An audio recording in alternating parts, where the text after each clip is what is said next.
First of all, let me just start by saying that I've been watching very carefully about what's going on in New York City, and a couple of things are very striking to me. First, this was a city and a system that was extremely well prepared. I think we learned a lot from Dallas, and looking at the response from both the governor, the mayor, the public health officials, Tom Frieden of the Centers for Disease Control, it was very impressive. They did everything in just the way that you'd want a government or a system to respond.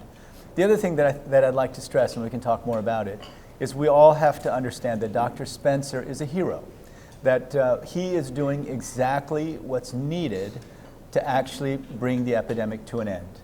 He is a hero in that he went and did the one thing that we need to do in order to stop more cases from coming not only here but everywhere else. We need to have health workers. We need to have experienced health workers.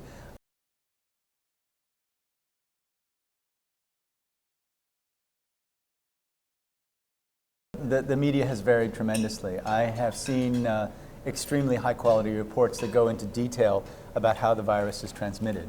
And then I've also seen very sensationalist media reports.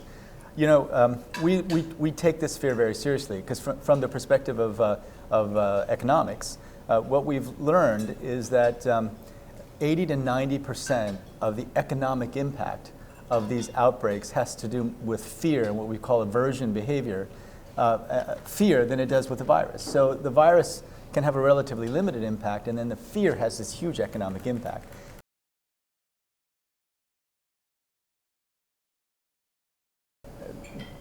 What happened in Nigeria was really a model, but it was a model that was workable because there was one cross-border case that led to about 20 cases. Right? So just to give everyone the numbers, it was over 200 physicians, over 600 other health workers, upwards of more than, we understand it's more than $10 million of cost.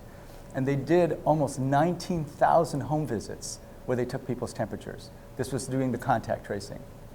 So it was a textbook public health response.